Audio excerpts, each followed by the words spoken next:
Wala pa kaming tulog. Wala pa kaming tanghalian mula kahapon. Wala pa rin kaming dinner. Wala pa rin kaming umagahan dahil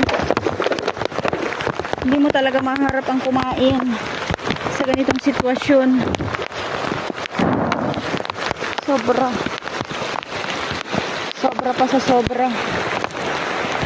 Di na tumitila itong tubig dito sa may sa bahay ng kapatid ko. Wala na Ay, nakakatakot ang niyog bumagsak sa kanyang bahay. Ay, Diyos ko Lord.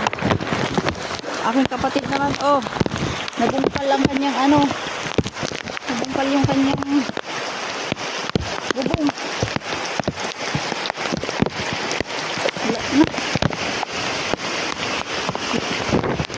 Wala na ang buhay ko.